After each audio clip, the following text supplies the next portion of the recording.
Hello दोस्तों, welcome to Raj Malhotra IAS academy. आज हमारा इकोनॉमी का 12th लेक्चर है और आज के इस लेक्चर में जो टॉपिक्स हम लोग कवर करने वाले हैं वो है आपका infrastructure investment trust, real estate investment trust, public private partnership and its different models, then after Swiss challenge method, then after coal sector in India, कहाँ से कहाँ तक कोल सेक्टर में चेंजेस आए हैं, देन मिथेनॉल इकोनॉमी। क्लियर? तो चलिए start करते हैं विद इंफ्रास्ट्रक्चर इन्वेस्टमेंट ट्रस्ट। तो फ्रेंड्स, सबसे पहले मैं आपको एक चीज़ क्लियर करना चाहता हूँ। Infrastructure investment trust and real estate investment trust, ये दोनों आप मान के चलिए इनमें बहुत सारी सिमिलैरिटीज़ हैं। मैं आपको सिंपल वे में बताता हूँ।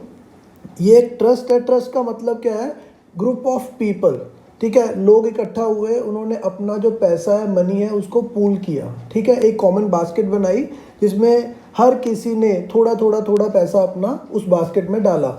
ये सिमिलर है जो आपका होता है म्यूचुअल फंड्स। क्लियर? तो जो इंफ्रास्ट्रक्चर इन्वेस्टमेंट फंड है, यहाँ से जो क्लियर हो रहा है वर्ड इंफ्रास्ट्रक्चर, दैट मीन्स ये वो फंड है जो सिर्फ और सिर्फ पैसा कहाँ लगाएगा? इंफ्रास्ट्रक्चर में। अब फ्रेंड्स, इंफ्रास्ट्रक्चर जो होता है, अगर हम रियल स्टेट की भी बात कर ले तो वो भी इंफ्रास्ट्रक्चर है? नहीं।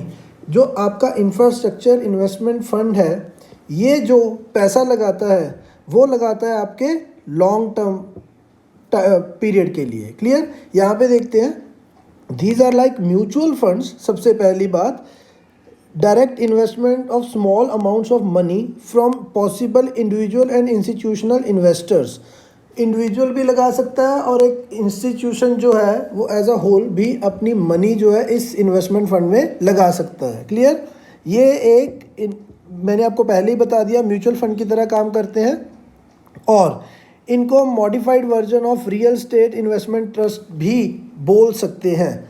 अब यहाँ पे एक चीज़ डिफरेंट जो मैंने आपको बताया, they invest only in the infrastructure projects. ठीक है, कौन से इंफ्रास्ट्रक्चर प्रोजेक्ट्स फ्रेंड्स?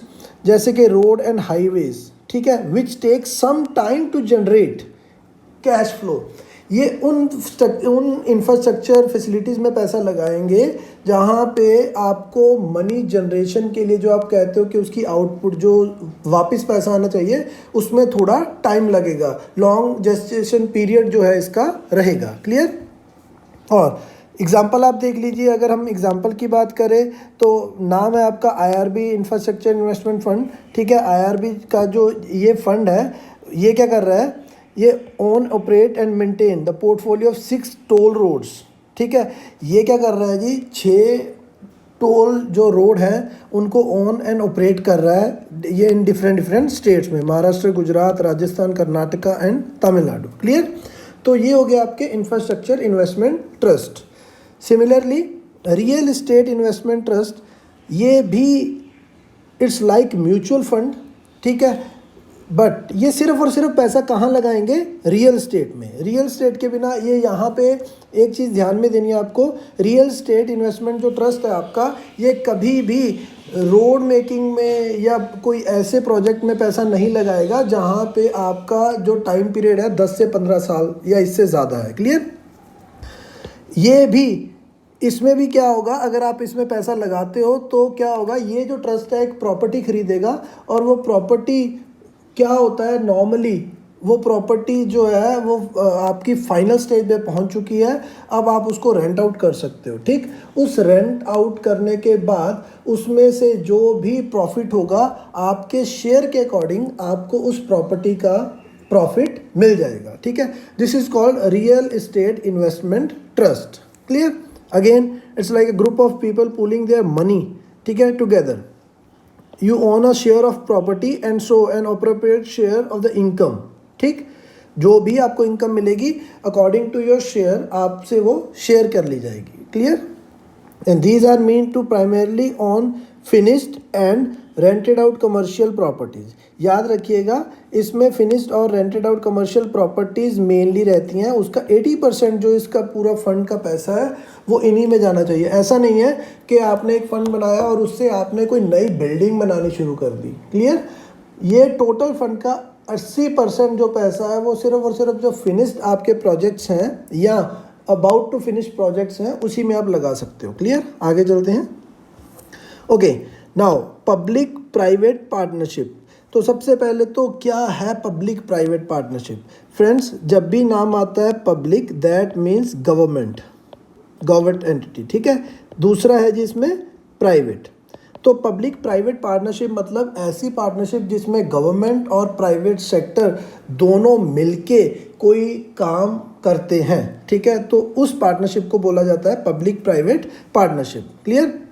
और ये पब्लिक प्राइवेट पार्टनरशिप क्यों की जाती है? ये पब्लिक प्राइवेट पार्टनरशिप की जाती है ताकि अपना रिस्क फैक्टर जो है उसको कम किया जा सके। अब देखिए, पब्लिक यानी कि गवर्नमेंट के पास रिसोर्सेज नहीं है, ठीक, एक्सपर्टीज़ नहीं है, तो एक्सपर्टीज़ किसकी यूज़ की जाती है? प्राइवेट सेक्टर की। अब प्राइवेट के पास फंडिंग नहीं है, प्राइवेट के पास लैंड लीजिंग के अथॉरिटी नहीं है, वो कौन उसको प्रोवाइड करता है? गवर्नमेंट प्रोवाइड करेगी, ठीक है। तो ऐसी पार्टनरशिप को बोला जाता है public private partnership. Clear?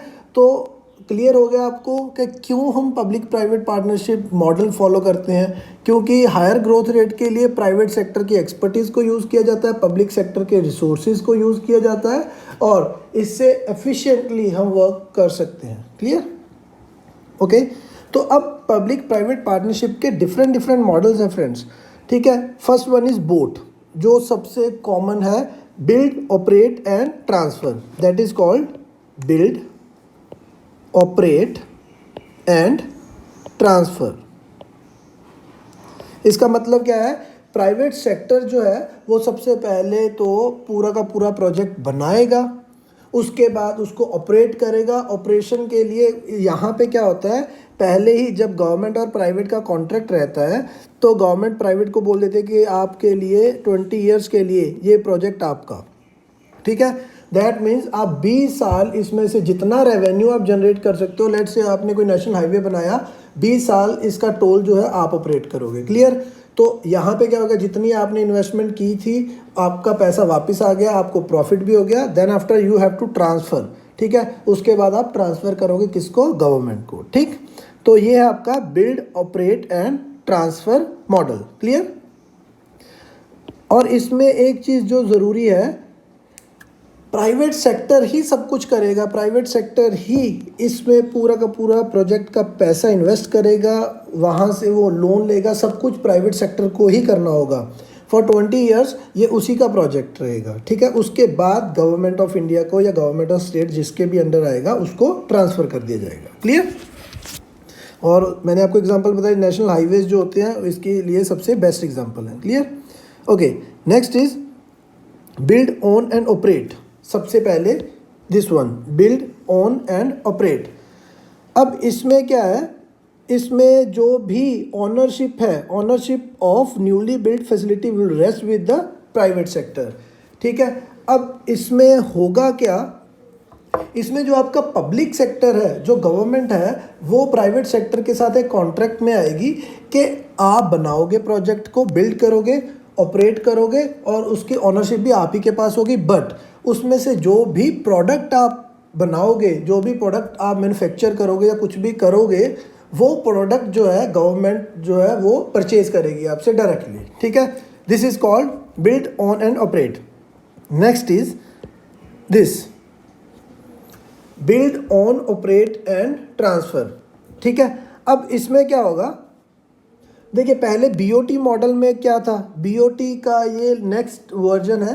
BOT में क्या था, बिल्ड, ऑपरेट एंड ट्रांसफ़र, कि आपको गवर्नमेंट को ट्रांसफ़र करना ही होगा, ठीक है, उसमें आपकी ऑनरशिप नहीं है। बट यहाँ पे क्या है, यहाँ पे आप बिल्ड करोगे, देन आफ्टर ऑपरेट करोगे, ऑनरशिप आप ही के पास रहेगी और उसके बाद after certain time period you can transfer this full project to the government और टू द प्राइवेट सेक्टर, ठीक है। Project is transfer to the government और to the private operator. Clear? कब? आफ्टर, वही अगर हम एग्जांपल ले लें 20 ईयर्स की। क्लियर? अगेन इसको भी हम कहाँ पे यूज़ करते हैं, हाईवेज एंड पोर्ट जो है इसको डेवलप करने के लिए हम ये मॉडल यूज़ करते हैं। Boot model is a next version of boat model. Clear? Next bolt. अब इसमें क्या है, बोल्ट क्या है आपका,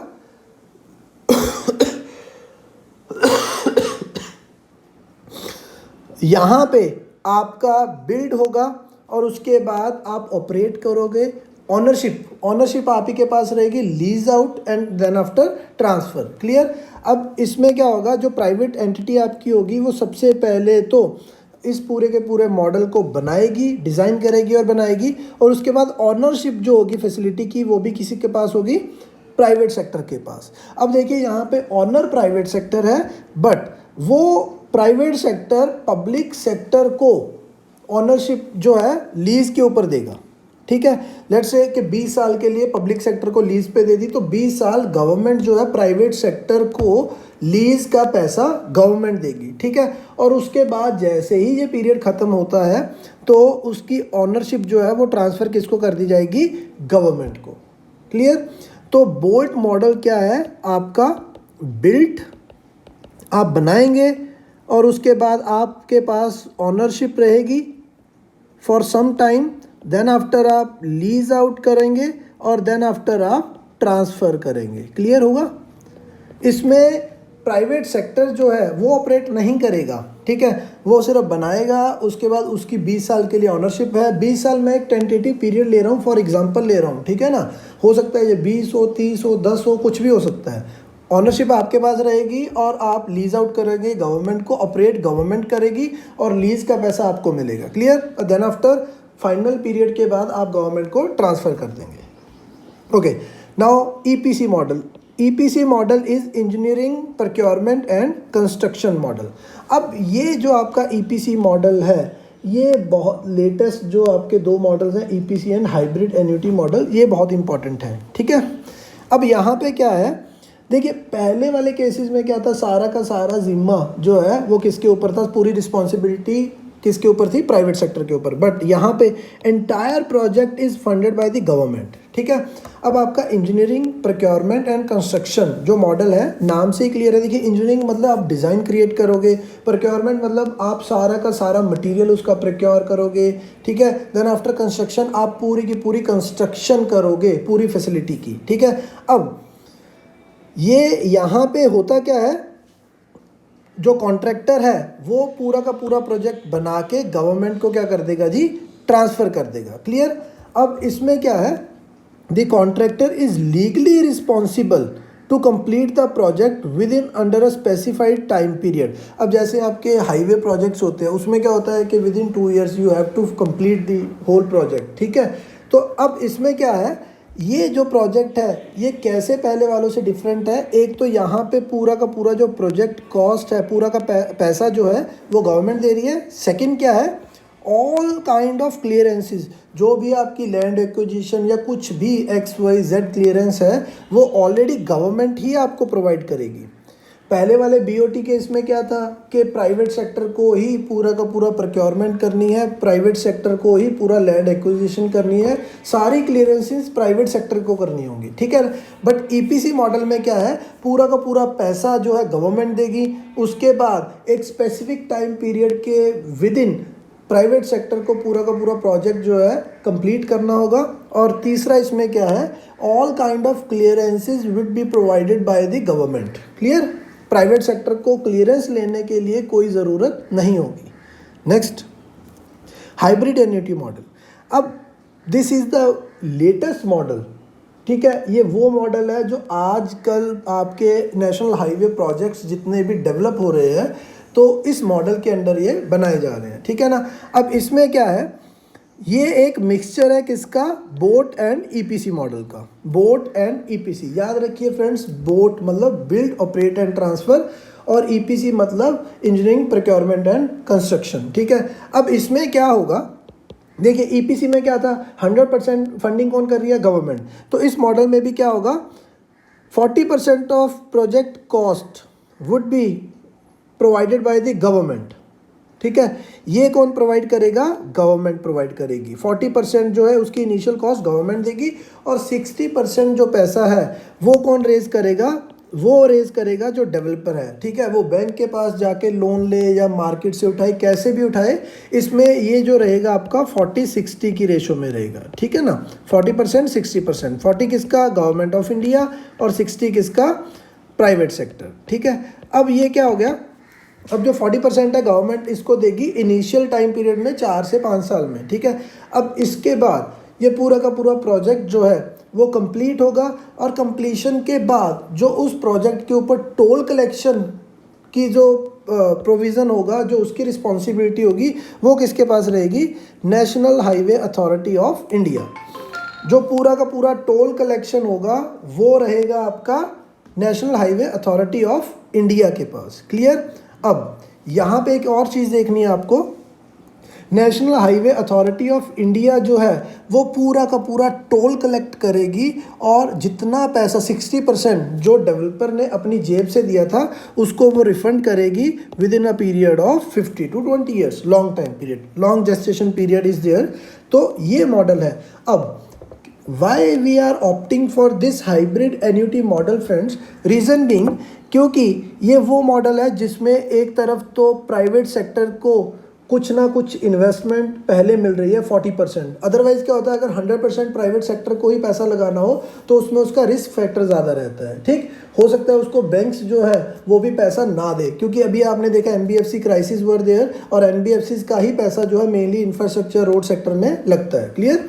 अब दूसरा क्या था, सेकेंड वाज कि अब इस केस में जो टोल कलेक्शन की रिस्पॉन्सिबिलिटी है, जो उसके पीछे का रिस्क फैक्टर है कि हो सकता है कल को जो ट्रैफिक है वो कम हो, ज़्यादा हो, तो पूरी की पूरी रिस्पॉन्सिबिलिटी किसके पास है? गवर्नमेंट के पास। Clear? National Highway Authority of India के पास। क्लियर? तो ये है, इसीलिए हम इस हाइब्रिड एन्युटी मॉडल को लेके आ रहे हैं। एक तो इसमें क्या हो गया, तो ज़्यादा एफिशिएंटली ये काम करता है क्योंकि बर्डन जो है दोनों के ऊपर से ही खत्म हो रहा है। ठीक है, गवर्नमेंट के ऊपर से भी और प्राइवेट सेक्टर के ऊपर से भी। क्लियर? चलिए नेक्स्ट। अब देखिए, अगर हम बात कर ले आपका ये model toll operate and transfer, ठीक है ना, आप टोल आपने बनाया, ठीक है, ऑपरेट किया एंड देन आफ्टर ट्रांसफ़र किया। ठीक, अब इस मॉडल के अंदर क्या है, you have to select the correct answer. Toll revenue collection rights are auction to the private player for long term. Yes, very right. ठीक है, toll revenue need to be shared with the government authority. No. Already construction roads are given to the private player. Yes, already constructed है। हाँ, यहाँ पे एक चीज़ और देखनी है आपने, this is not a BOT model. ठीक है, you need not to build any kind of project. ठीक है, you need not to build any road. ठीक है, ये क्या है, टोल ऑपरेट एंड ट्रांसफ़र। आपके पास ऑलरेडी एक रोड बना हुआ है, आप उसके ऊपर टोल लगाइए, ऑपरेट कीजिए, उसकी मेंटेनेंस कीजिए और आफ्टर स्पेसिफिक टाइम पीरियड आप उसको क्या कर दीजिए, ट्रांसफ़र कर दीजिए गवर्नमेंट के पास। ठीक है, अब इस टाइम पीरियड के दौरान अगर आपने ये 20 साल के लिए अगर ये लीज़ ली है आपको, तो यहाँ पे आपको रेवेन्यू शेयर करने की ज़रूरत नहीं है। यहाँ पे लिखा है ना टोल रेवेन्यू, नो, आपको सिर्फ और सिर्फ जो इसका लीज़ का पैसा है वो गवर्नमेंट को देना है। 20 साल के लिए जो स्पेसिफिक लीज़ होगी आप वो देंगे और आप इसका सारा प्रॉफिट या लॉस जो होगा वो आपका होगा। क्लियर? तो इसमें कोई भी रेवेन्यू शेयर करने की आपको ज़रूरत नहीं है। क्लियर? आगे चलते हैं। Swiss challenge method. तो फ्रेंड्स, इसी पब्लिक प्राइवेट पार्टनरशिप में ही एक सबसे इम्पॉर्टेंट जो टॉपिक है that is Swiss challenge method. अब ये मेथड क्या है? ये मेथड है, कोई भी गवर्नमेंट जब किसी प्रोजेक्ट के लिए बिडिंग करवाती है प्राइवेट प्लेयर से, ये वो मॉडल है कि गवर्नमेंट किस प्राइवेट प्लेयर को पूरा का पूरा प्रोजेक्ट जो है वो देगी। अब इस स्विस चैलेंज मेथड में होता क्या है, ये एक गवर्नमेंट ने, लेट्स से गवर्नमेंट कोई भी हाईवे प्रोजेक्ट बनाना चाहती है, ठीक है, तो गवर्नमेंट क्या करेगी, अपनी वेबसाइट के ऊपर उसकी पूरी डिटेल दे देगी और उसके लिए प्राइवेट प्लेयर्स से क्या मंगवाएगी जी, बिड्स मंगवाएगी। क्लियर? इसमें क्या होगा, ये देखिए, Swiss challenge method is a method of bidding often used in public project in which N interested party initiate a proposal for a contract. ठीक है, अब इसमें क्लियर हो गया आपको कि एक प्राइवेट प्लेयर होगा, वो कहेगा कि ये वाला जो पर्टिकुलर सेक्टर है, ये रोड जो है हम बिल्ड करेंगे। ठीक है, वो अपना एक पूरा का पूरा प्रपोजल बना के वो गवर्नमेंट को फॉरवर्ड करेगा। क्लियर? अब जैसे ही गवर्नमेंट को फॉरवर्ड किया तो गवर्नमेंट क्या करेगी, गवर्नमेंट जो भी एंटिटी होगी गवर्नमेंट की, वो उसको अपनी वेबसाइट के ऊपर जो है वो पब्लिश कर देगी कि इस बंदे ने हमें ये प्रपोजल सेंड किया है। ठीक है, अब वो क्या करेगी, दूसरों से डिमांड करेगी कि आपके पास कोई इससे बेटर ऑप्शन है। ठीक है, it invites proposal from others. ठीक है। अब क्या हो गया, गवर्नमेंट दूसरों से प्रपोजल मंगवा रही है कि देखिए ये प्रपोजल तो हमारे पास ऑलरेडी आ चुका है, इतनी फंडिंग में ये काम करके देगा, आपके पास क्या इससे कुछ बेटर है ऑप्शन प्रोवाइड करने के लिए। अब क्या हो गया, अब जो दूसरे प्लेयर्स हैं वो भी अपनी बिड्स जो हैं वो लगाएंगे, अपने प्रपोजल गवर्नमेंट को भेजेंगे। क्लियर। अगर तो उनमें से कोई प्रपोजल ऐसा हुआ जो फर्स्ट प्रपोजल से बेस्ट है, ठीक है, तो गवर्नमेंट क्या करेगी, उसके बाद जो ओरिजिनल जो प्रपोजर है उसको अपॉर्चुनिटी देगी। ठीक, किसी ने तीसरे बंदे ने भेजा प्रपोजल तो गवर्नमेंट को वो अच्छा लगा, गवर्नमेंट फर्स्ट पर्सन से पूछेगी कि क्या आप इस प्रपोजल को एक्सेप्ट कर सकते हो, कि जो इसकी बिडिंग है आप उसको मैच कर सकते हो। अगर तो फर्स्ट पर्सन जो फर्स्ट जिसने प्रपोजल भेजा अगर वो बिडिंग को मैच कर सकता है तो प्रोजेक्ट उसको मिल जाएगा, सैंक्शन हो जाएगा। अदरवाइज जो थर्ड पर्सन है जिसने एक्चुअल रियल प्रपोजल भेजा है तो पूरा का पूरा प्रोजेक्ट जो है उसको सैंक्शन कर दिया जाएगा। ठीक है, तो this is called Swiss challenge method. आगे चलते हैं। Which of the following statements are true regarding Swiss challenge method. ये बहुत ही सिंपल है, इट्स अ गेम है, sorry, it is a method of awarding projects by the government. Yes, very right. It is related to the lottery business. No, none of the above. No. So it is a method of awarding projects by the government. Clear? This is called Swiss challenge method. आगे चलते हैं friends, coal sector. अब coal sector के बारे में आप, कोल एक ऐसा सेक्टर है फ्रेंड्स जो बहुत ही ज़्यादा कंट्रोवर्सी में रहा है। ठीक है, और क्योंकि ये एक नेचुरल रिसोर्स है, बड़ा लिमिटेड रिसोर्स है। ठीक है, तो गवर्नमेंट ऑफ इंडिया ने फ्रॉम द वेरी स्टार्टिंग जो है इसके लिए बहुत ही कंट्रोल्ड मेजर्स को यूज़ किया है।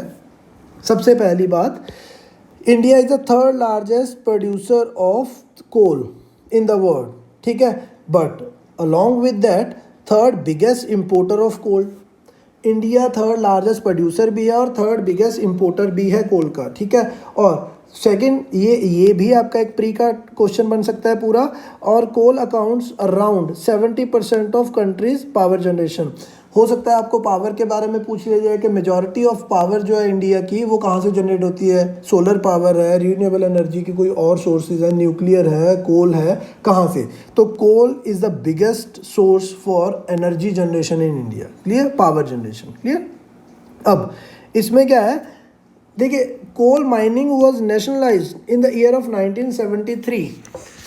1973 में हमने क्या कर दिया जी, कोल माइंस को नेशनलाइज कर दिया। That means only Coal India Limited was in authority to operate these mines. ठीक है, अब इसके बिना और कोई भी ऐसी प्राइवेट एंटिटी नहीं थी या गवर्नमेंट एंटिटी जो कोल माइन कर सके और उसको सेल आउट कर सके। ठीक है, अब यहाँ पे क्या था, इस टाइम पे जो प्राइवेट सेक्टर थे अब उनको भी कोल चाहिए था। कौन से प्राइवेट सेक्टर, जो cement, steel, power, aluminium plant etcetera.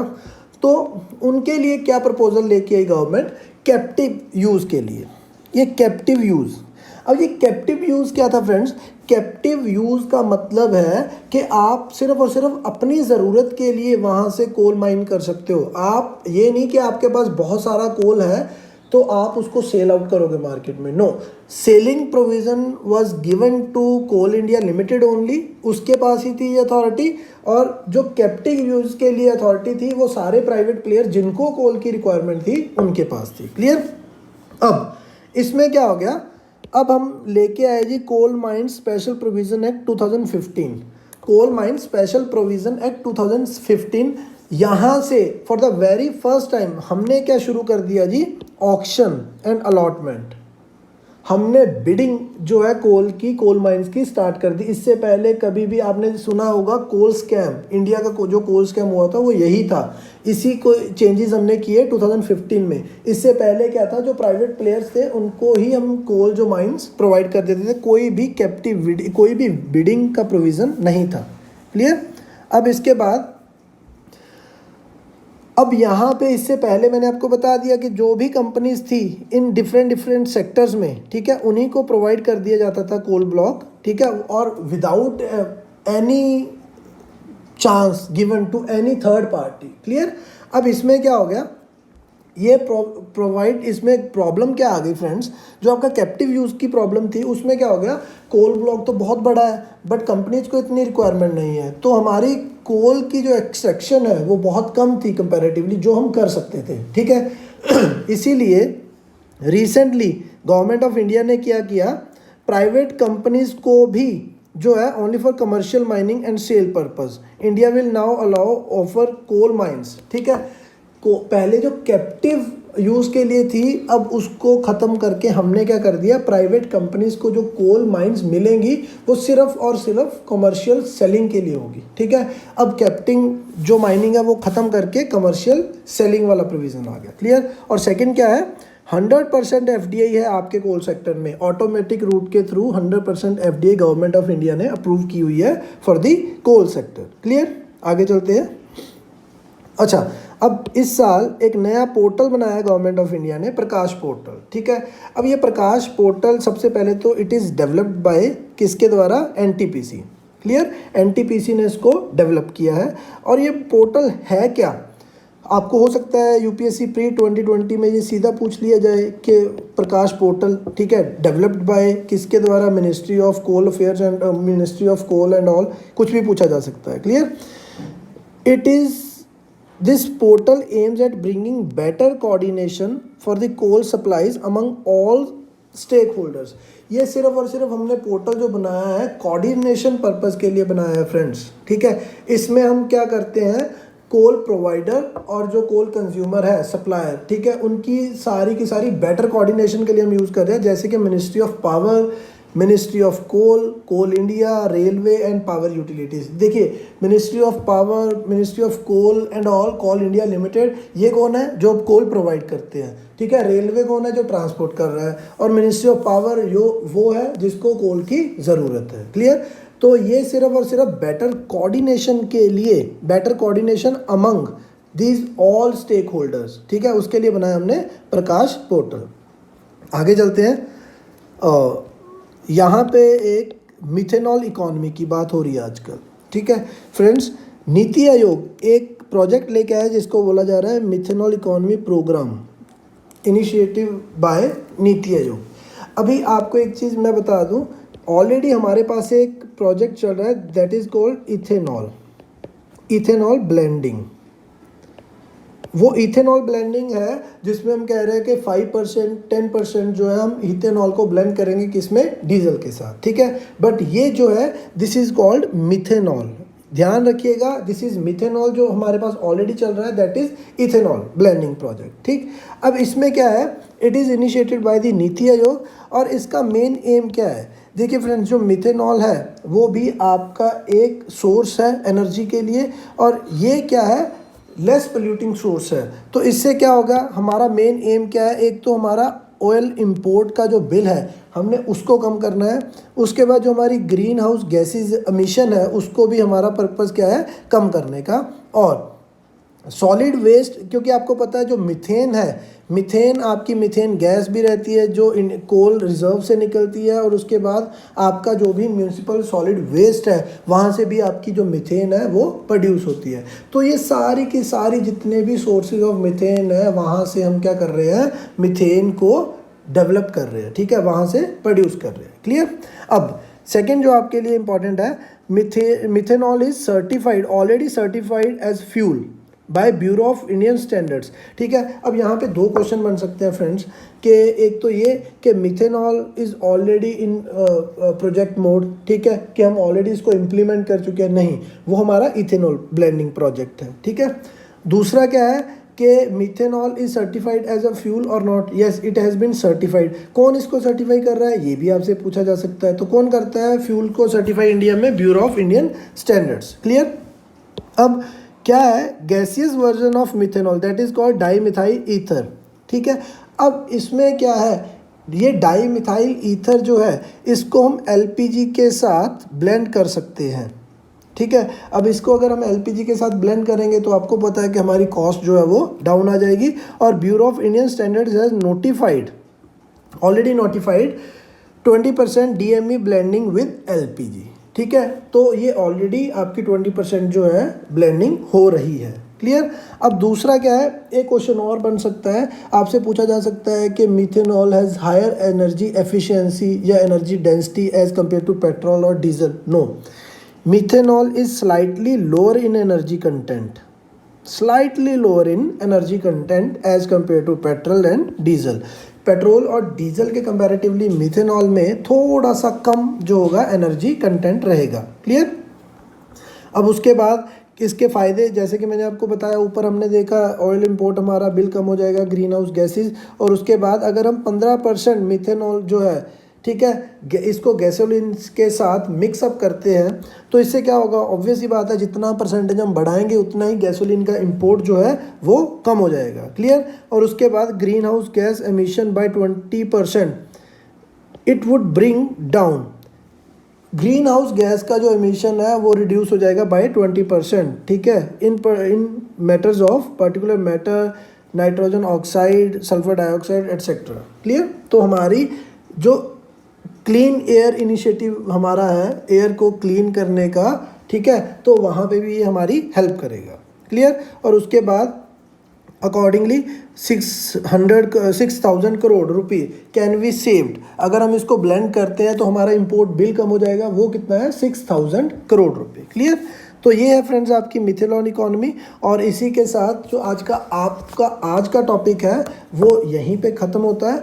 और आज जितना भी हमने यहाँ पे डिस्कस किया है, आई होप आप लोगों को समझ आया होगा। और जैसा कि मैं आपको हमेशा बताता हूँ कि जितने अभी तक सारे लेक्चर्स हो चुके हैं उनको दोबारा रिवाइज़ कीजिए, उनको गूगल कीजिए, और जितने आज भी हमने टॉपिक यहाँ पे डिस्कस किए हैं इन सबको गूगल कीजिए, और जो एक्स्ट्रा इन्फॉर्मेशन आप निकाल सकते हैं वो निकालिए, और ट्राई कीजिए to solve as much MCQs as possible. Bye, thank you.